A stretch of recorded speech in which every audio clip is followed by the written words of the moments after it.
Does any member wish to give a notice of a motion? Honorable Member Pakis, followed by Honorable Mai. I hereby give notice that in the next sitting of the council, I shall move that the council knows with profound sadness the passing of President Michael Sata of Zambia on Tuesday, the 28th October, at the age of 77. Further knows that President Sata, who was regarded as a social democrat and humble servant of the people in Zambia and left an indelible mark in Zambia and across the continent, was the 5th president of Zambia from September 2011 until his death.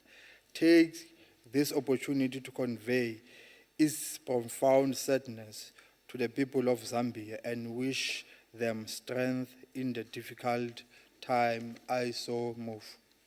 Thank you very much. Honorable Mai. Thanks, Chair.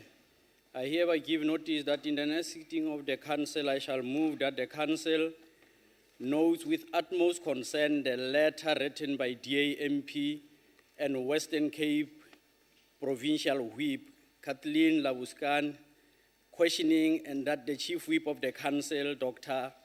H.E. Mateme, furnish her with proof that she has obtained appropriate academic qualifications in line with her title as a doctor. Further knows that in her letter to the Chief Whip of the Council, Honorable Labuscan states that her party has conducted an investigation into Dr. Mateme's qualification with the relevant institutions, which she claimed have confirmed they have no records of such qualifications having been awarded to her, and further threatens to share our suspicions with the media should Dr. Mateme fail to furnish the DA with necessary proof within 24 hours. Puts on record that Dr. Mateme has completed a master's degree in pharmacology from Motshekga State University in the United States of America before departing to South Africa in 1985 to continue her degree with Medical University of South Africa, Medunsa, where she obtained a Doctor of Philosophy degree from Medunsa in 1992. Take this opportunity to condemn in the harshest possible terms the investigation of Honorable Member of this August House by Honorable Labuscan and nothing but a subversion of the rules of council driven by petty politics of the DA that shows utter disregard of capabilities of black people and Africans in particular, based on backward ideology that undermines the capacity of our African people to make a meaningful contribution to our country. Calls on this House to take appropriate steps. I so move. Thank you very much. Honorable Kaula.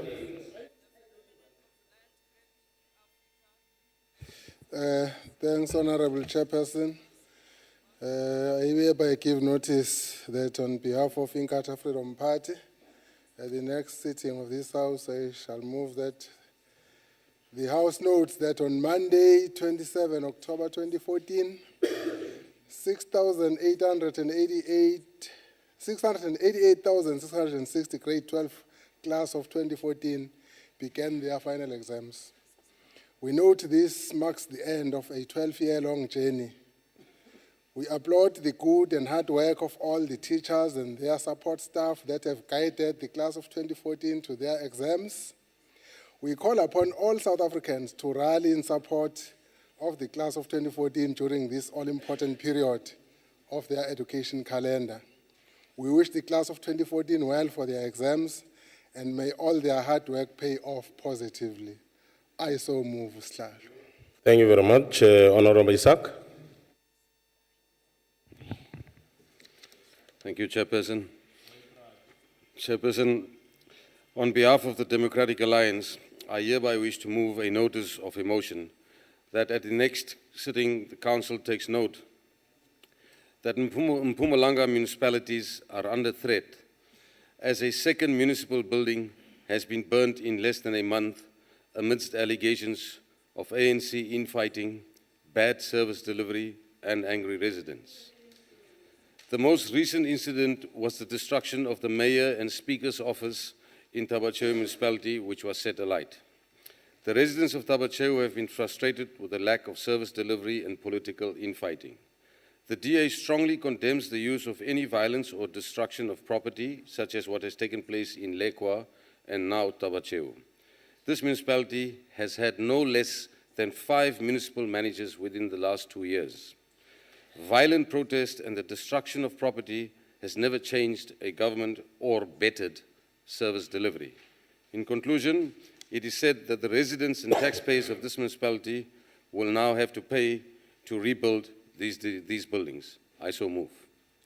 Thank you very much.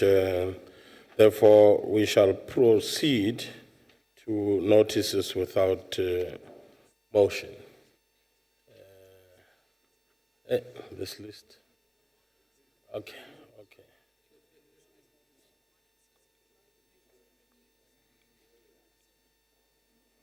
You may proceed, Honorable McCulloch.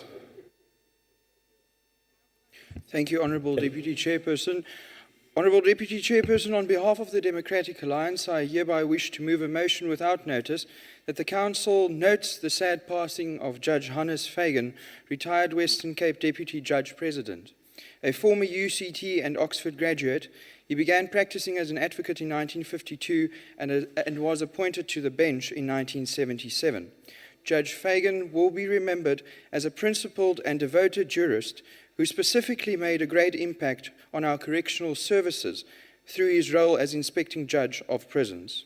Finally, that Council extends its sincerest condolences to his wife Sheila and their family in this sad time. I so move. Thank you very much. Is there any objection to the motion? In the light of there not being any objection, therefore the motion shall be agreed to in terms of Section 65 of the Constitution. Honorable Isaac.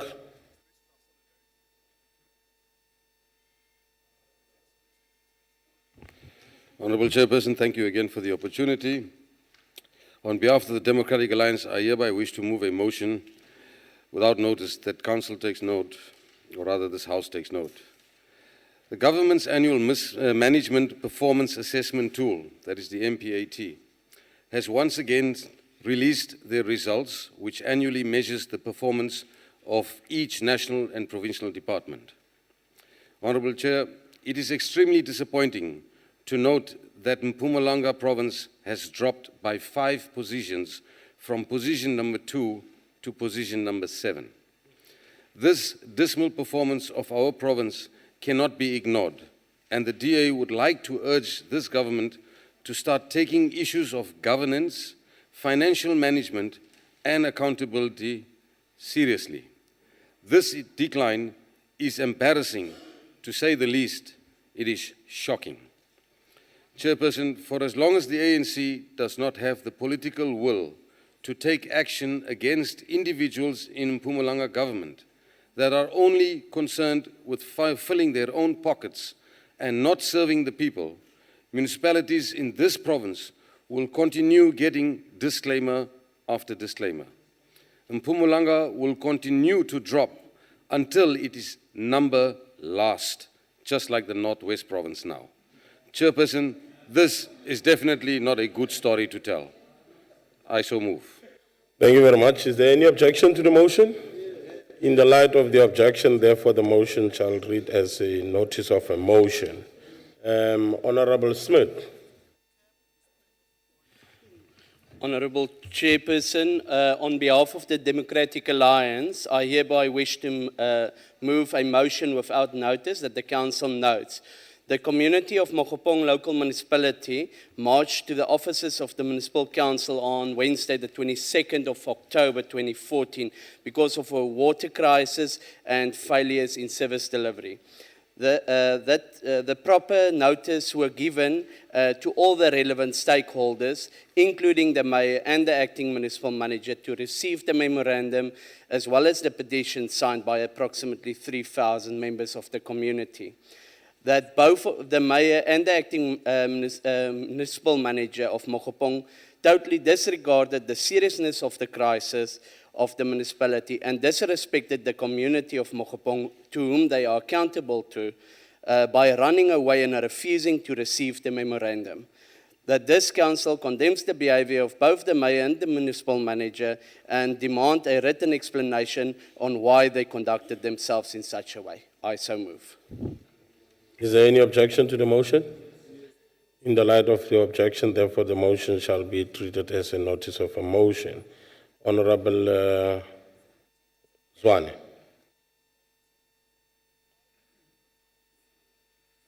Thank you, Chairperson. I hereby move without notice that Council 1 notes that Ntokozo Hatebe was found guilty on 3 charges of murder, 6 charges of rape, and 3 charges of kidnapping by Judge Nico Kutsie of the North Gauteng High Court. The murders of the 6 kids between the ages 2 and 5 years took place at Diepsloot in 2013.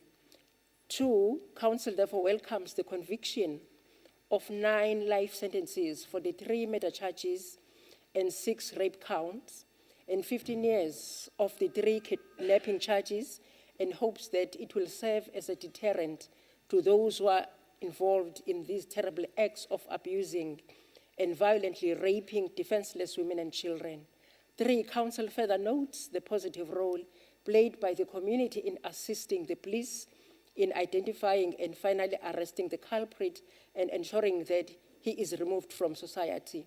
4, Council wants to recommend the police for a job well done by ensuring that women and children will be safer in our streets after the removal of this culprit, and hope that they will continue to arrest those who perpetrate violence against women and children. Also move.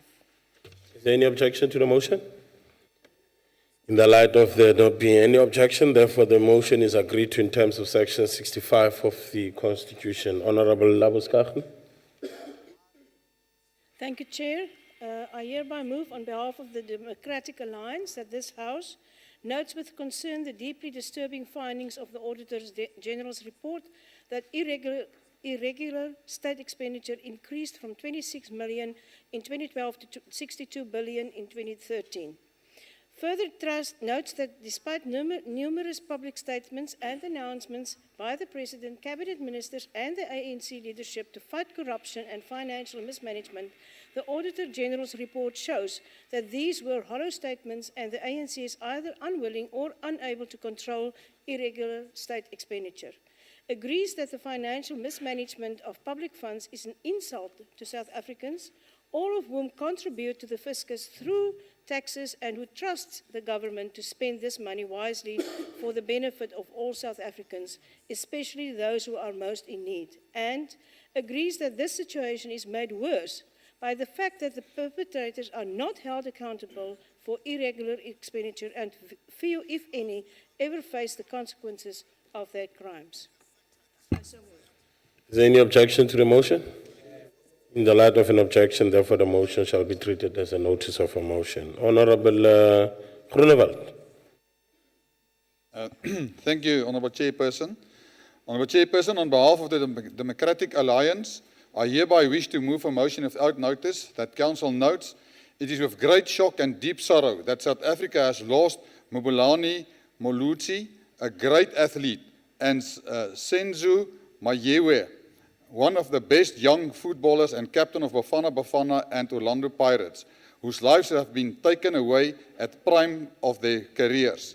The DA reaches out to their families and friends during this time of bereavement.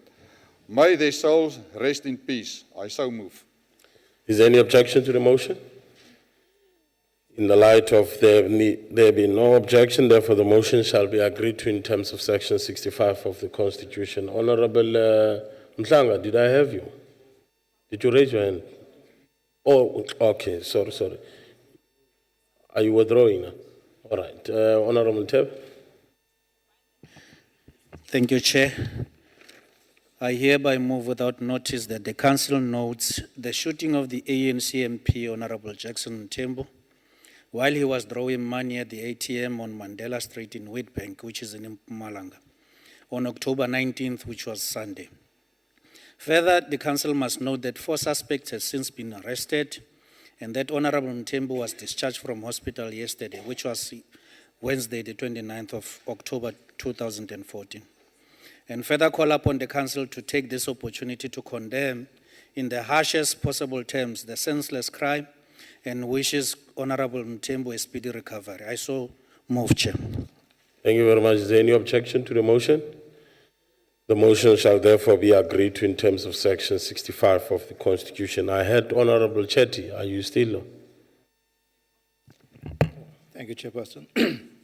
I hereby move a motion without notice on behalf of the Democratic Alliance that this House condemns the Speaker of the KZN Legislature's decision not to postpone the sitting of the legislature in KwaZulu-Natal on Thursday, 23rd October 2014 for reasons of the celebration of Diwali.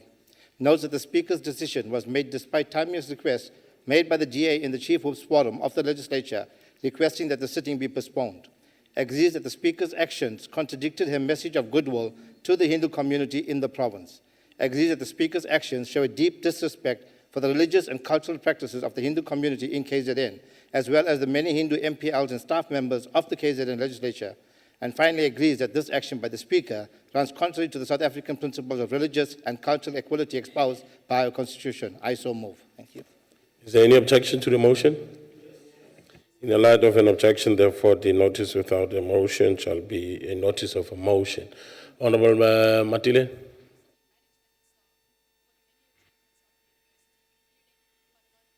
Thank you. The motion without notice. The motion without notice, the passing away of President of Zambia. Come again. Sorry? Oh. There was a notice, notice of a motion on the same matter. Okay.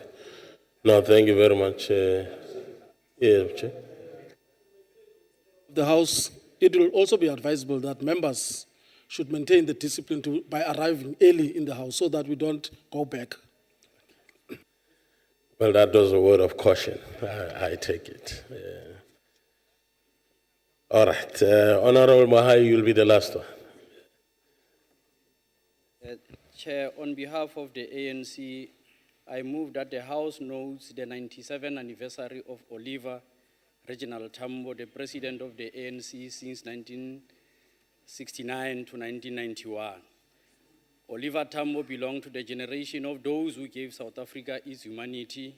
If apartheid was a crime for humanity, then the struggle for democracy and the subsequent ushering in of democracy gave in South Africa its humanity. We are therefore indebted to Oliver Tambo and those of his generation who led the people of South Africa with wisdom, commitment, bravery, tenacity, until the democratic victory. Former Deputy President Kgalema put it aptly that Oliver Tambo's name will reverberate through the passage of time as one of the 20th century exemplars of civilizing humanism, along with those who came before and after him. He succeeded to challenge the nature of a given reality. His laborers for freedom finally stuck him, leaving him weak and fragile.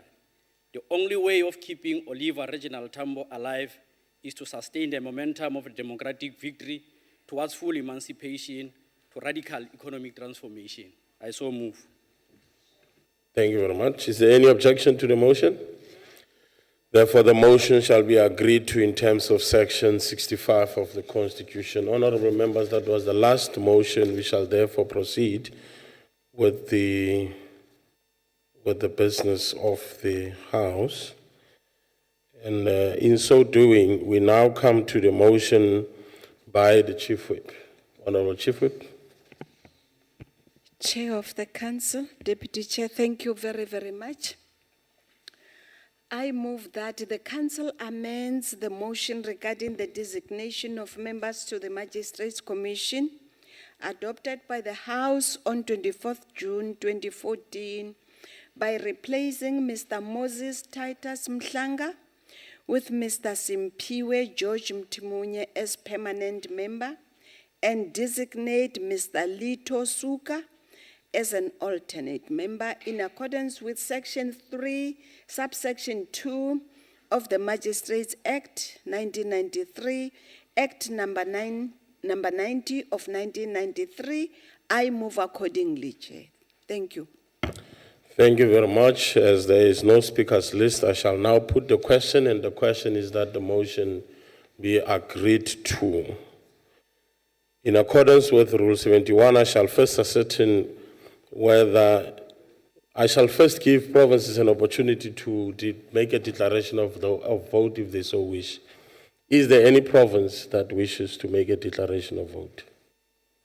In the absence of any, we shall now proceed to the voting, and we shall do that in an alphabetical order. But before we do that, may I ascertain as to whether all delegation heads are present in the House? Thank you very much. Then we shall proceed with the voting. Eastern Cape. ANC, Eastern Cape agrees.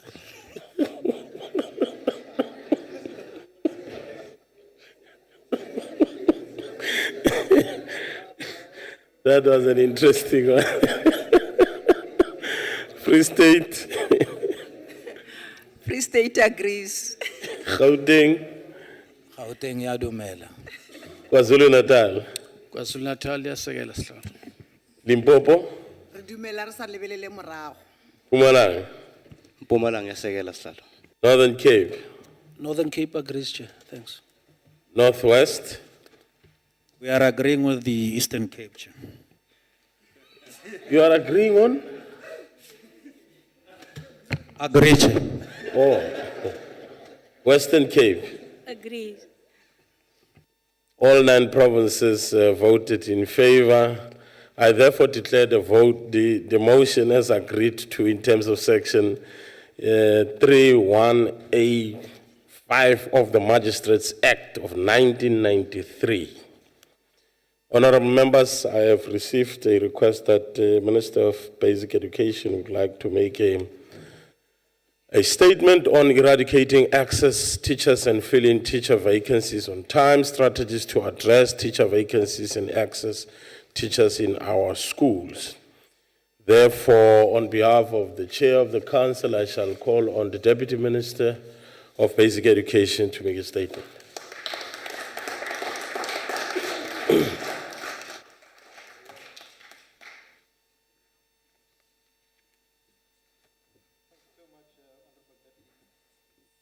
Thank you so much, Honorable Deputy Chairperson and Chairperson of the National Council of Provinces, who is in the chambers, eminent and important honorable members of this House.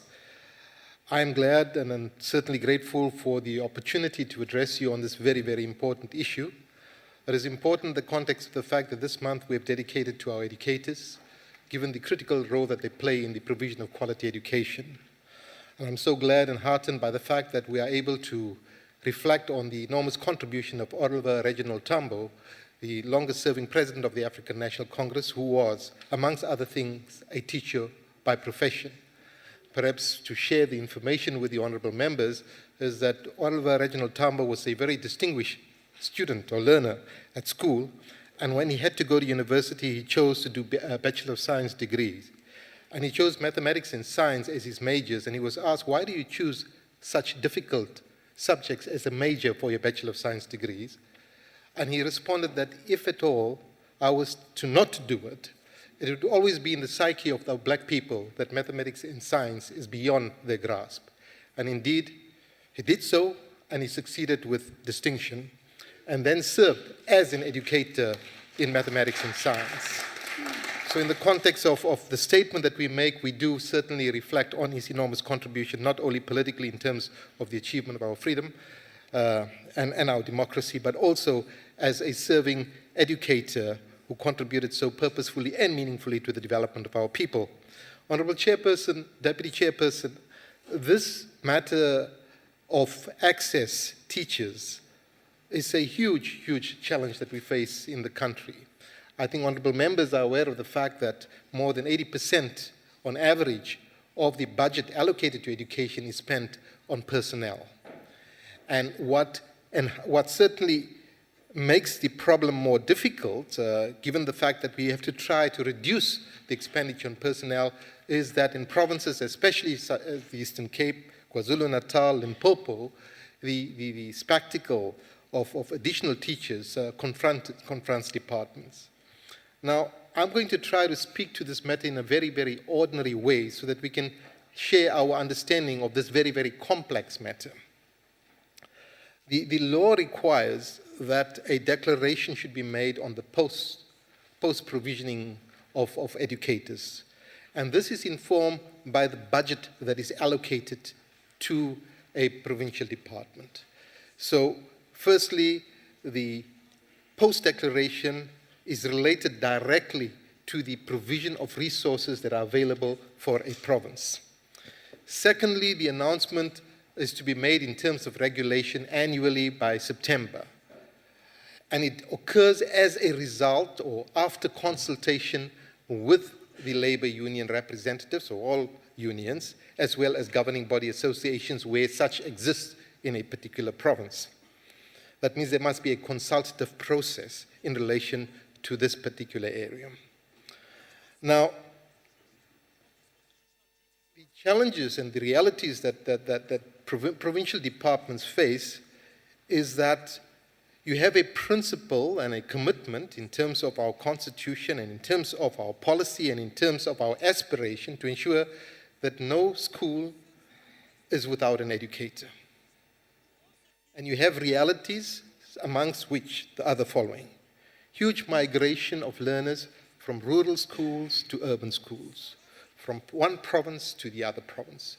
This results in a reduction in the number of learners, and in terms of the post-provisioning model, what is known as the Morkel model, which the Eastern Cape certainly does not like at all, you have a situation where the number of educators in that particular school is reduced, and educators who are there are educators in excess.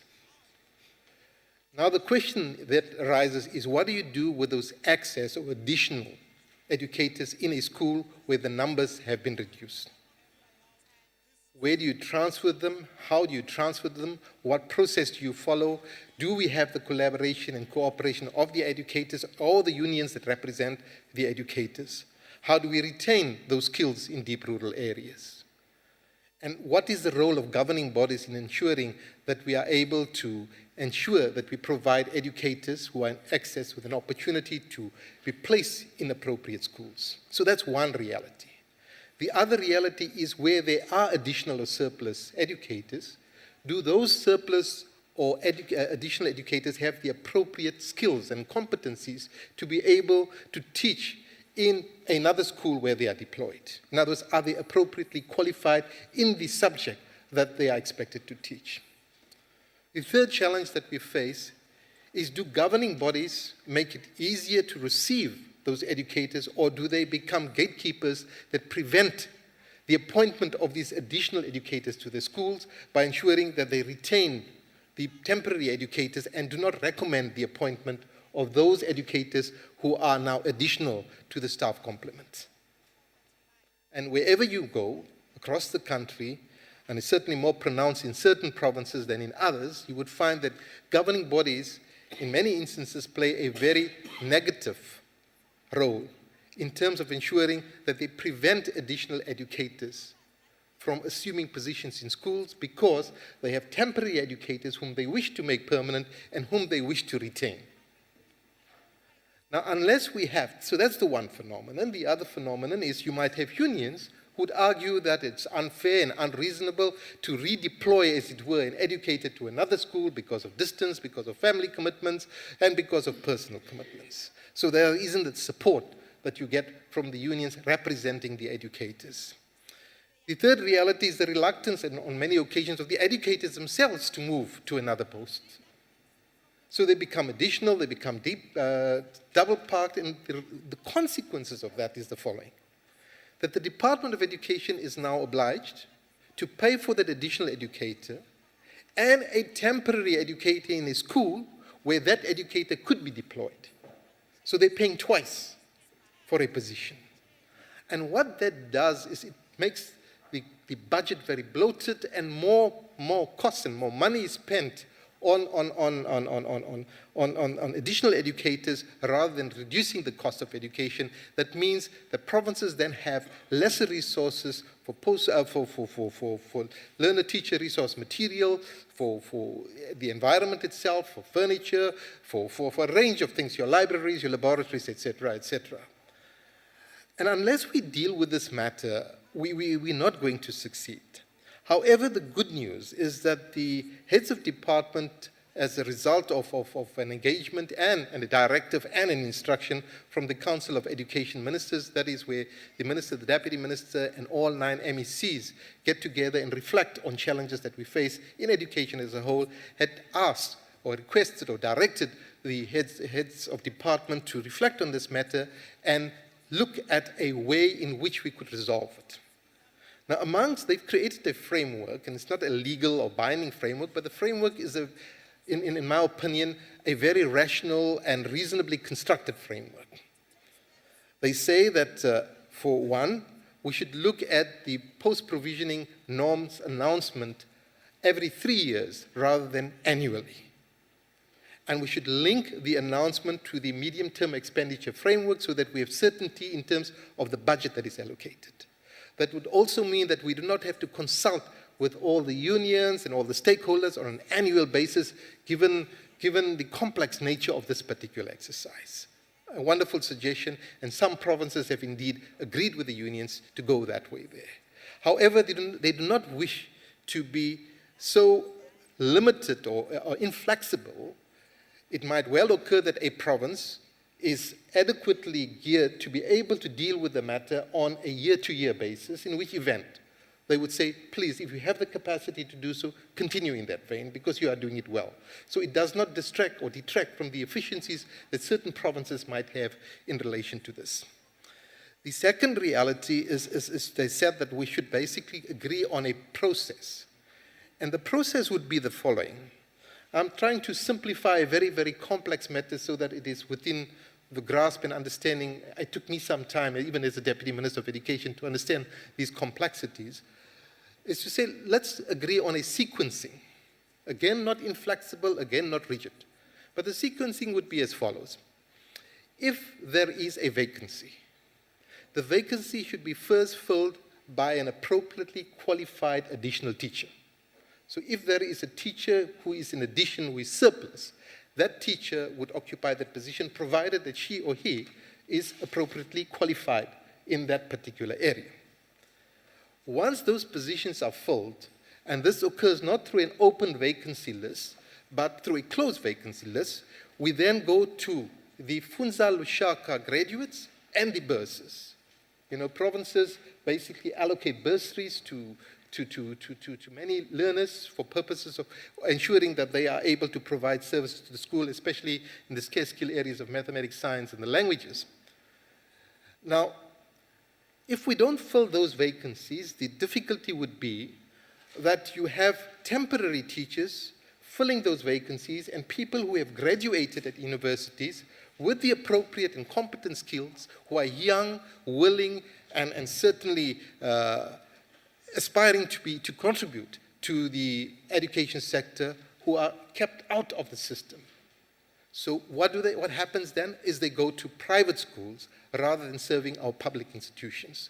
So the second would be to give preference to those graduates who are appropriately qualified. And in that context, perhaps to reflect, and I'm going to try to gallop a little bit because unfortunately time is of the essence, is to say that what used to happen with the Funza Lushaka graduates before is that they would be allocated to a province. And provinces, if they are not efficient enough and are unable to deploy them timeously, find that you have many graduates available to them who cannot be deployed. And this has been a problem across the country, including in the Western Cape. What we've decided and certainly directed is that you basically should do what the health department does. You have your first choice, your second choice, your third choice, and if none of those choices can be occupied by the recipient or the bursar, then he or she could be deployed anywhere else. And that management of that process has to take place in a very synchronized way, and indeed that has contributed meaningfully. So I give you an example in the PE, for example. In PE recently, you had a situation where many schools were without Afrikaans-speaking teachers. And we deployed Funza Lushaka buses, 42 of them from other provinces, to occupy those premises, in those schools. And it was less difficult because it was in an urban setting and not in a rural setting. The third point then is to say, having occupied, having covered your additional teachers at the post-level 1 and your Funza Lushaka graduates, you then look at your temporary employed qualified educators in sequence to occupy those positions. That means you might have a mathematics teacher who is a temporary teacher, who is not permanently occupied, but is qualified to do so. And if that vacancy, that substantive post is not filled by either an additional teacher or a Funza Lushaka graduate, he or she would then be able to occupy that position. And in the absence of those three, you would then look at any other qualified educator to fill this position to ensure that we have a teacher in front of each and every class. Now, I've tried to oversimplify. There are huge challenges and in that particular regard. But what we can say is that if there is a political and educational will to succeed, you can indeed succeed. Not very long ago in Limpopo, you had more than 2,000 additional teachers. You have less than 100 today. Eastern Cape had a situation historically where there was certainly almost a refusal for redeployment. It is changing, and it's changing quite rapidly. So there is a shared understanding between government and the unions, and I say government is particularly in relation to provincial governments and the unions, to ensure that deployment takes place in the best interest of the learners and the best interest of the schools. The appeal would then be for governing bodies to also align themselves to this reality and to ensure that rather than obstructing, that they become recipients of additional teachers, and in that way release funds for education, and in that way also directly benefit quite inclusively education. Honorable Chair, Deputy Chairperson, we raised this matter here so that we could share the complex nature of the problem with you and also reflect on the progress that we have made. And I do believe that if we work together in the best interest of the child, we certainly can enhance the opportunity of our children to acquire quality education. And I thank you very much for the opportunity that you provided to the Ministry. Thank you. Thank you very much, Deputy Minister. May I therefore call on Honorable Groenewald?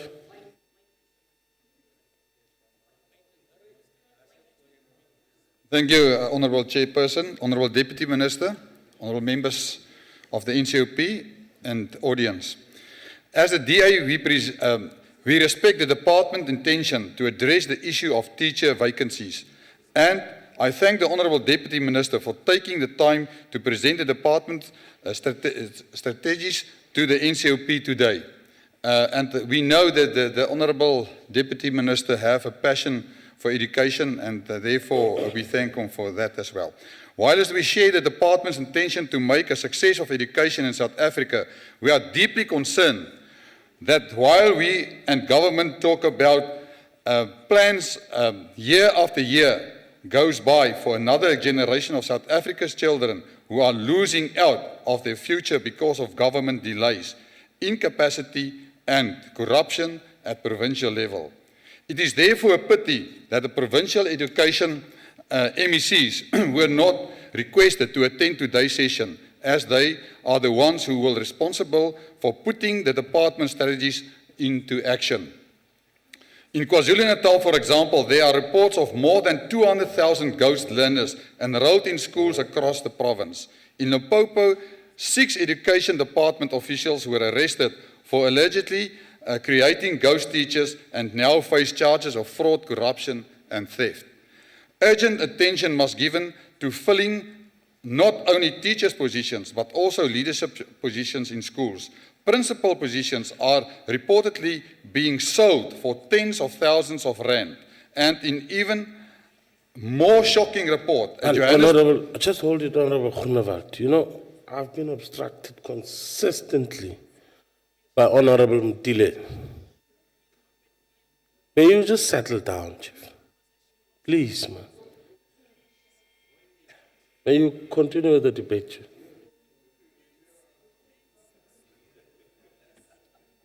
Thank you, Chairperson.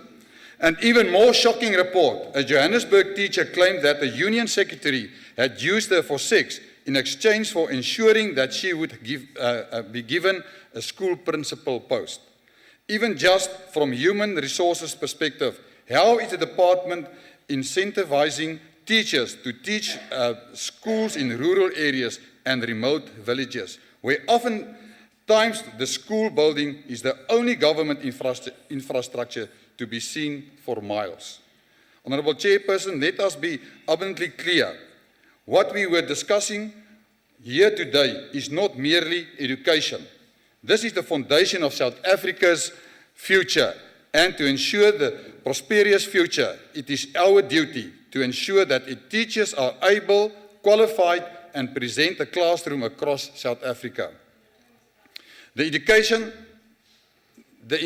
institutional and social problems faced by the department are great, but the DA believes that we can overcome these challenges where national and provincial departments work together, where we weed out corruption and fraudulent officials, Thank you and very where much, we Honourable ensure Member. the Your time quality is and up. number of teachers in our schools. Honourable This Groenewald, will your time- benefit all people in South Africa. I thank you. Thank you very much. Honorable Mtileni, now is your chance.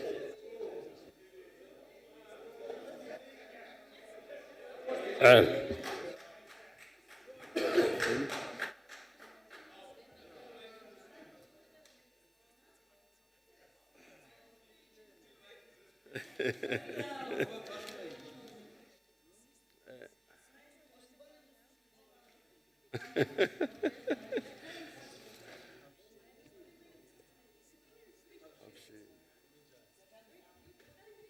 yes, you may proceed. Okay, thanks. Thanks so much, Honorable Chair and Deputy Minister and everybody in the House. Let me ask for forgiveness for moving around. We just happened to learn that the subject we to debate on has changed. So that's why I was just trying to. Anyway, education is the cornerstone of socio-economic development of a community. It assists us with not in building basic concepts, but allows for growth in fighting health challenges, social issues such as drug abuse and violent crime. Education is more education will remain paramount in the growth of our democracy. Educators in this country are pivotal in this effort, and support of assistance for educators is important to assure the protection of this protection. Training of the highest standards is essential in colleges and universities and should be reopened. We call for government to open more tertiary institutions and universities.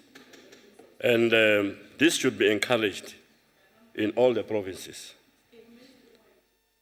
It's better for all of us to make sure that we remain in support of the education system and get all the teachers to be paid very well and make sure that all the institutions are run very well so that, we get all the basic foundation of everybody will be coming from.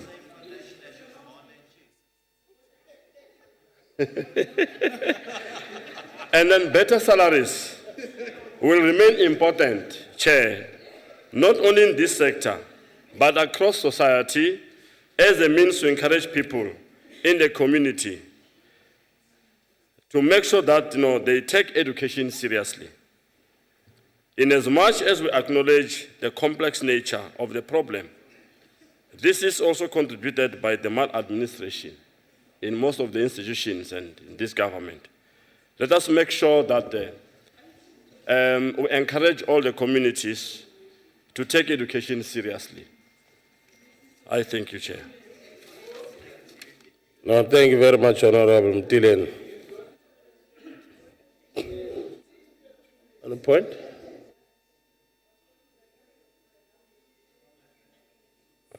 Oh no, now I understand why Honorable Mtileni was so moving up and down. Honorable Kaule.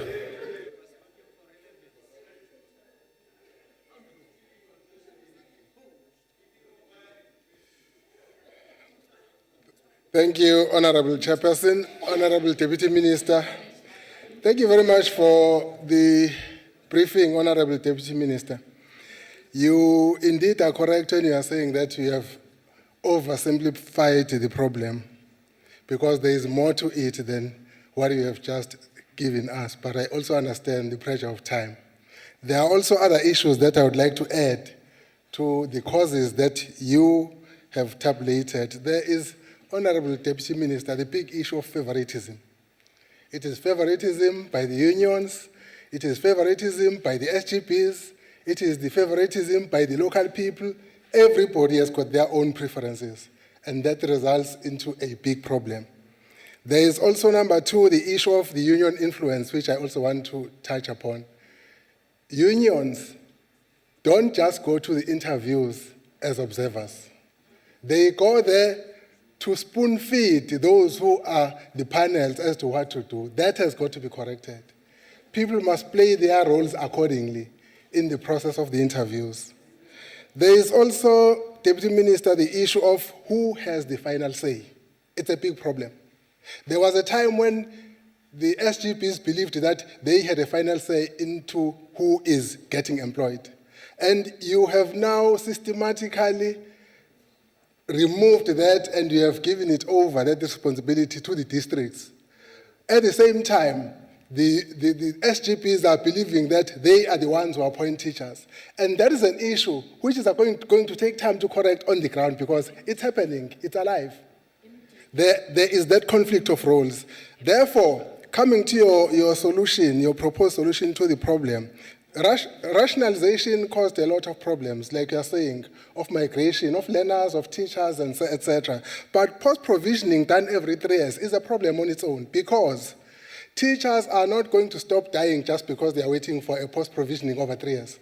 Teachers are not going to stop resigning. Teachers are not going to stop moving to other places. So what I'm saying is there will be always vacancies. Now, are we going to have vacancies waiting for 3 years for you to do another post-provisioning in 3 years down the line? So you have to consider all those issues when you consider the issue of a post-provisioning that is going to be over 3 years because vacancies are still going to be there before your 3 years has elapsed. Thank you very much. Thank you very much, Honorable Member. May I call therefore Honorable Zwane.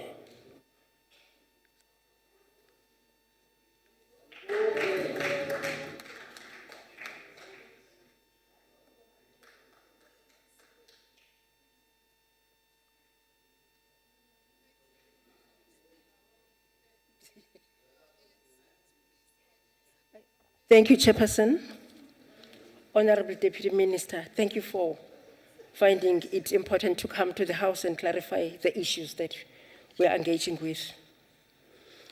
The ruling party believes that education is a basic human right and that all individuals should have access to lifelong education and training irrespective of race, class, gender, creed, age, sexual orientation, physical or mental disability.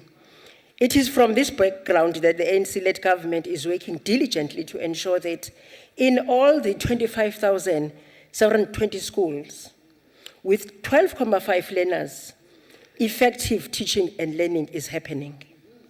And that is why there is evidence of results that are improving year after year. When we look at the records, in 1990, for instance, it was said that only 53% of the teachers were qualified. Since this government took over, the government of the people by the people, on record, 95% of the teachers are qualified. The only thing that needs to be attended to now is we deploy teachers to teach the subjects for which they are qualified. If we address that issue adequately, the standard and the quality of education is going to improve drastically. The current medium-term strategic framework emphasizes the need to support the teacher development and improve training of future teachers, building on Funja Lushaka. In the last 5 years to date, 67,918 Funja Lushaka bursaries have been awarded to candidates studying teaching, of which the key subjects are maths and science. Most of these candidates have graduated and are being placed in various schools, of which the most are in the rural areas. I just want to refer to what Honorable Groenewald has said with regard to corruption in the provinces, and he made reference to KwaZulu-Natal. I want to say that it is the very government of the ANC that is devising systems and strategies to ensure that corruption comes to the surface. It is the very government. Now, we must not act as though the ANC-led government is not doing anything about corruption. The mere fact that those ghost learners have been discovered, it is because the MEC for education in that province has actually inserted systems to bring that to the surface. The other issue of favoritism that Honorable Kaola is referring to, and unions influencing the interview panels, I want to say that we will not accept that as the governing party, provided there is evidence on the table. May you summarize? Bring us evidence, and you shall deal with those characters that are doing that decisively as ANC. Thank you, Chairperson. Thank you very much, honourable members. May I therefore call on the Deputy Minister to conclude the debate?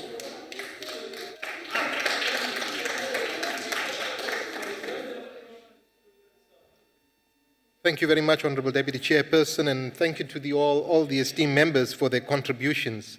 I'm going to swiftly deal with the issues that have been raised by the various speakers.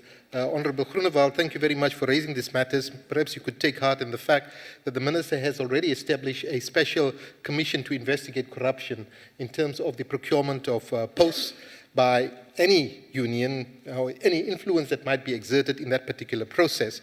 And it's a very, very credible team of people that are involved in this particular process, all of whom have integrity and a record of honesty.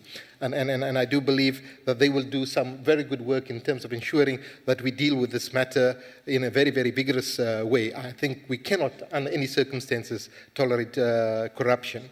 With regard to the distortion of numbers, we have two things that we could report on. Firstly, that we have the learner unit tracking system. We have already completed 92% of all learners onto the system with an identity number verified by the Department of Home Affairs. Very soon, we would be able to trace the learner from wherever she or he might go, wherever she or might be, to wherever that learner might go. And these distortions could be dealt with. But in the meantime, we've asked Statistics South Africa to help us in terms of verification, and indeed they finished 2 provinces already. So that is being dealt with in a very, very serious way. With regard to the issue of leadership, which you correctly allude to, we have 27,500 principals and deputy principals who have embarked on a leadership and management course with the South African Council of Education. So that indeed has happened. So what I do believe is that we've recognized the challenge that we face, we've taken the appropriate steps, and indeed we do believe that together we can do more. With regard to Ms. Plenary, thank you very, very much for your contribution, and indeed education, as Nelson Mandela, the President of the African National Congress, first President of the Democratic Republic of South Africa, has indicated that it's the engine of personal development, and indeed we regard it as a core and apex priority in this country. I think what you are saying to us is that we have a responsibility as political parties, as society, to ensure that we enhance education in every way possible, and certainly we welcome your suggestion and support that. The mere fact that you request that tertiary education should be opened to more of our learners means that we are making huge progress in terms of the enrollment of our learners in tertiary institutions. And we can share with you that last year, for example, 1 out of every 3 children could go to university, 1 out of every 3 could go to University of Technology, and 1 out of every 3 could go to a college. That is remarkable progress from a qualitative point of view, and I do believe we haven't reached the level of excellence that we seek to achieve, but we are moving away from mediocrity. Mr. Kawula, thank you very much for your comments, and indeed, it is a complex matter. But just to speak to the issues, you know, it's a very difficult situation. We believe that SGBs have a particular role. Some of them play a very positive role, others do not play an equally positive role. Some of them are partial, others are less partial. Some are efficient, others are not efficient. And you can't basically generalize in terms of that, and we do not want to take over the importance of SGBs in the running of a school. I think if we do so, we would probably have a bureaucratic structure that has no regard to the presence of community members in the running of the school, but at the same time we've got to develop the appropriate capacity and ensure that our processes are transparent. With regard to principals and deputy principals, we are in the process of amending the legislation so that the locus of authority is no longer the governing body, but indeed the department, because we have to deal with the issues of ensuring that leadership and management, professional management of schools is rather located with the department, with the participation, obviously, of the governing body, than being driven by members of the governing body, because a good principal, a good school, a poor principal, an inefficient and non-functional school. With regard to the unions themselves, I think they have a particular role and an ethical responsibility to ensure that they do their work impartially.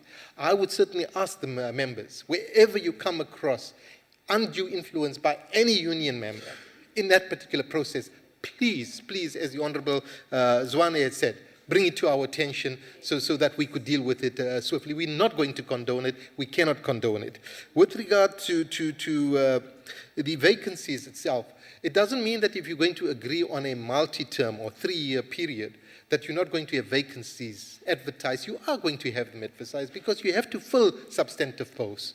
But what we are saying is that in terms of the post-provisioning, so that you don't argue about numbers, let it be stabilized for a period of 3 years, wherever appropriate. In other words, unless a province can do so on an annual basis. In that way, we have certainty in terms of the number of educators that can be deployed, and then you deal with the processes of vacancies in a much more constructive way, but in a defined period rather than a limited period of 1 year. So you don't solve the problem for 6 months only to meet it 6 months thereafter. And so if you can have that understanding, it certainly would help.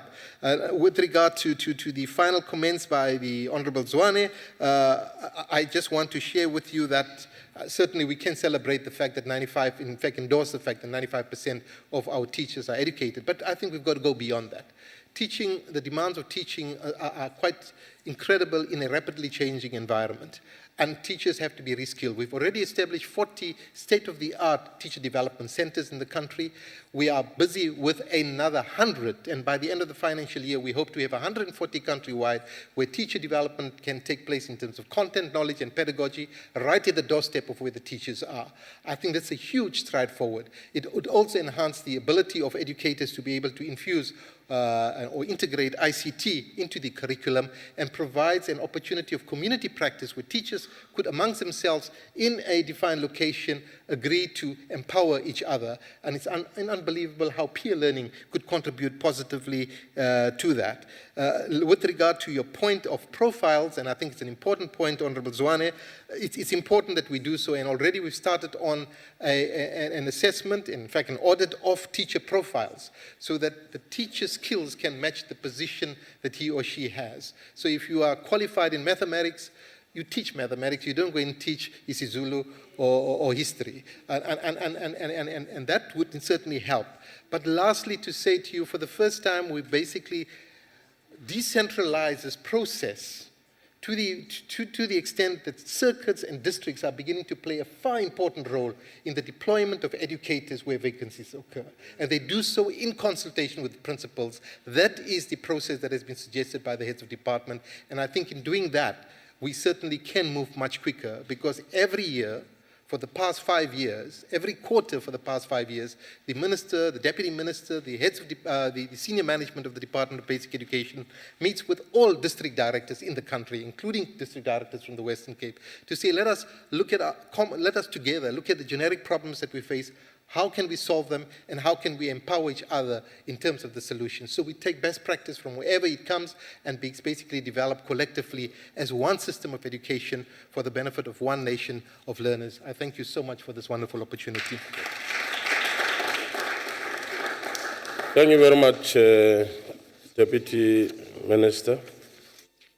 Honorable members, that concludes the debate and the business of the day. The House is adjourned.